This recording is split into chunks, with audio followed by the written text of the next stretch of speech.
मित्रों,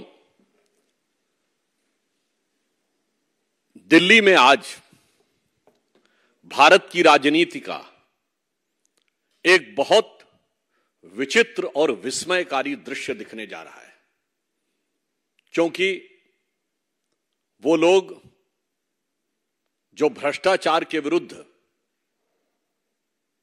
जिन पार्टियों को चोर और बेईमान की संज्ञा देकर सत्ता में आए थे, आज उन्हीं के हम सफर और हमराज होते चले जा रहे हैं। आज यह इसलिए महत्वपूर्ण है क्योंकि भारत की राजनीति में पहली बार उस राज्य में रैली हो रही है जहां का मुख्यमंत्री हिरासत से सरकार चला रहा है, और साथ देने वाले कौन कौन लोग हैं? वो पार्टियां हैं जिन पार्टियों के नेताओं का रिकॉर्ड कितना अद्भुत है। श्री लालू प्रसाद यादव जी 1997 में जेल जा चुके हैं। झारखंड मुक्ति मोर्चा के प्रमुख श्री शिबू सोरेन जी 2006 में जेल जा चुके हैं। डीएमके के नेता ए राजा और कनिमोझी 2011 में जेल जा चुके हैं। और करुणानिधि जी तो इतनी पुरानी बात हो गई है कि शायद आज की पीढ़ी को याद ही नहीं होगा, 24-25 साल पुरानी बात हो गई है।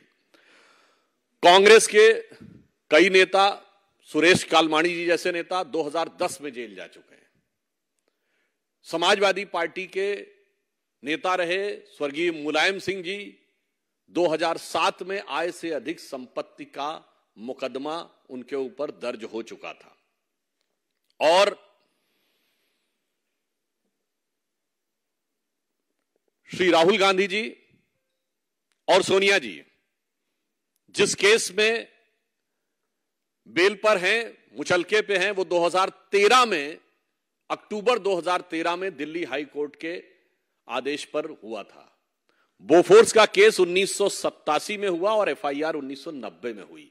यह तथ्य मैंने इसलिए बताया, इसमें से कुछ भी 2014 के बाद का नहीं है। अतः मैं एक शब्द में कहना चाहूंगा कि ये सारे के सारे लोग, अगर आज कहा जाए तो अपने पुराने गुनाहों को छुपाने के लिए ये समस्त वो पार्टियां जो राम मंदिर की विरोधी, जिन्होंने हिंदू धर्म के समूल नाश जैसे संकल्प किए, हिंदू धर्म के देवी देवताओं पर अनेक आपत्तिजनक टिप्पणियां की, वो अपने पुराने भ्रष्टाचार के गुनाहों को छुपाने के लिए रामलीला मैदान में आज एकत्र हो रहे हैं।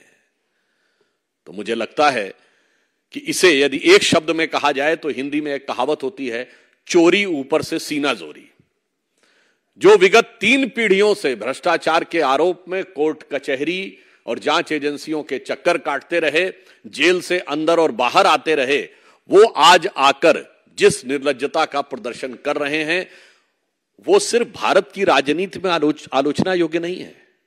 मैं दूसरा एक बिंदु कहना चाहूंगा कि ये भारत की राजनीति में विश्वसनीयता के संकट का प्रतीक है, क्योंकि ये वही रामलीला मैदान है जहां से 12-13 साल पहले किस ढंग का एक सीन दिखता था, इंडिया अगेंस्ट करप्शन।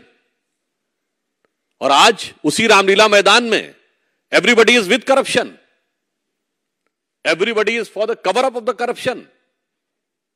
और इसलिए तब इनके गुरु अन्ना हजारे होते थे, आज लालू प्रसाद यादव जी हैं। तब जिस पार्टी के लिए अपशब्दों का प्रयोग करते थे, भारत की राजनीति में उस समय तक इन शब्दों का प्रयोग सार्वजनिक रूप से नहीं होता था, चोर और बेईमान, आज उनके साथ हैं। तो मुझे लगता है कि राजनीति में विश्वसनीयता का संकट यही है। एक तरफ हम श्री नरेंद्र मोदी जी के नेतृत्व में राजनीति में विश्वसनीयता की प्रामाणिकता के प्रतीक हैं, ये विश्वसनीयता के संकट के प्रतीक है। हमारा यह सिद्धांत है, जो कहा वो किया। इनका सिद्धांत है, जो कहा ठीक उसका उल्टा किया। और अब तो इनकी हालत वो हो गई है कि मुझे लगता है गुनाह करते करते करते करते, भ्रष्टाचार करते करते 2-3 पीढ़ियों से इन पार्टियों की स्थिति ये हो गई है कि लज्जत कभी थी अब तो मुसीबत सी हो गई, मुझको गुनाह करने की आदत सी हो गई। अब आदत से मजबूर होकर वह इस प्रकार के कार्य कर रहे हैं। इसमें एक और मैं कहना चाहता हूं बात, वास्तविकता में जिस रैली को इन्होंने लोकतंत्र बचाओ रैली कहा है, वास्तविकता में वो परिवार बचाओ और भ्रष्टाचार छुपाओ रैली है। मैं पुनः कह रहा हूं, यह तथाकथित लोकतंत्र बचाओ रैली वास्तविकता में परिवार बचाओ भ्रष्टाचार छुपाओ रैली है, क्योंकि सभी भ्रष्टाचारी एक दूसरे का साथ देते हुए भ्रष्टाचार के भाईचारे में एक साथ हैं। और यह मैं अभी आपको बता रहा हूं, परिवारवाद के कुछ नए आयाम, परिवारवाद के कुछ नए स्वरूप, परिवारवाद का के कुछ सदस्यों का नया अन्नप्राशन होता हुआ आपको आज नजर आएगा। दूसरी तरफ, इसलिए मैं सिर्फ एक लाइन में कहना चाहूंगा, ये लोकतंत्र और मोदी विरोध तो सिर्फ बहाना है। वास्तविकता में अपने अपने भ्रष्टाचार और गुनाहों को बचाना है,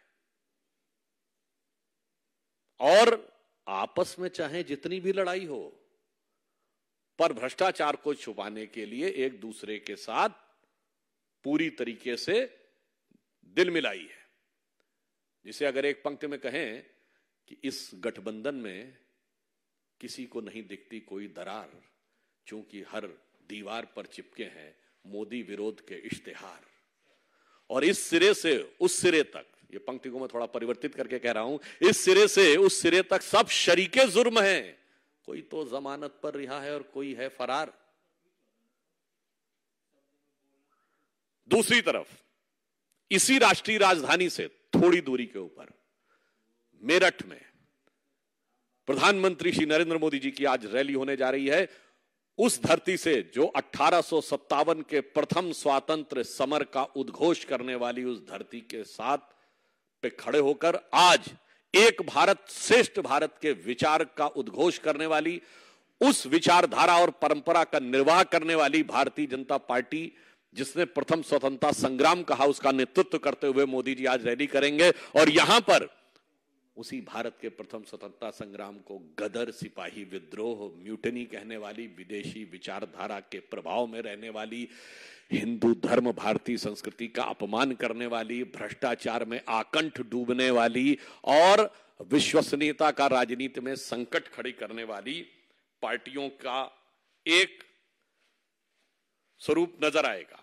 एक तरफ वो दल हैं जिनके लिए सिर्फ और सिर्फ अपना परिवार है, और एक तरफ मोदी जी के नेतृत्व में हम हैं जिसके लिए 140 करोड़ देशवासियों का परिवार है। और वैसे हमारे धर्मशास्त्रों में कहा गया है, व्यसन की मित्रता बहुत अच्छी होती है, बहुत प्रबल होती है, दुर्गुण की मित्रता। मतलब कोई खराब, जैसे जुआरी, शराबी बहुत अच्छे मित्र होते हैं आपस में, तो वैसे ही यहां व्यसन की मित्रता का, व्यसन के भाईचारे का बहुत सुंदर स्वरूप आपको देखने को मिलेगा। और इसलिए मैं अंत में सिर्फ यह कहना चाहूंगा कि आज देश की जनता के सामने एक फूड फॉर थॉट भी है कि एक तरफ नई राजनीति और प्रयोगधर्मी राजनीति का वक्त अब नहीं है। भारत जिस मुकाम की तरफ आगे बढ़ा है, उसमें जांचे परखे खरे, तपे तपाए और आजमाए हुए नेतृत्व का में आगे बढ़ने का वक्त है। और जिस प्रकार का छल इसी रामलीला मैदान पे इस देश की जनता के साथ हुआ था कि नई राजनीति, भ्रष्टाचार के विरुद्ध संघर्ष, जिसमें कभी अन्ना हजारे थे, किरण बेदी थी, कुमार विश्वास थे और अन्य लोग थे, जन लोकपाल था जहां शपथ ली गई थी। भ्रष्टाचार तो छोड़िए, सबका स्टिंग कर लेना। आज तो जाके उनके स्टिंग में जाके बैठ गए। जो कहते थे सब मिले हुए हैं जी, सबके साथ मिलके जाके बैठ गए। तो मुझे लगता है कि एक तरफ वो था और आज जिस जिस प्रकार के महारथियों के साथ आकर खड़े हैं, तो मुझे लगता है कि शायद उनके लिए वो पुराने गीत की एक पंक्ति कही जा सकती है कि रहते थे कभी जिनके दिल में ये जान से भी प्यारों की तरह बैठे हैं उन्हीं के कूचे में, पर आज गुनहगारों की तरह। तो इन गुनहगारों को देश की जनता समुचित, उपयुक्त और प्रभावी प्रत्युत्तर देगी। धन्यवाद।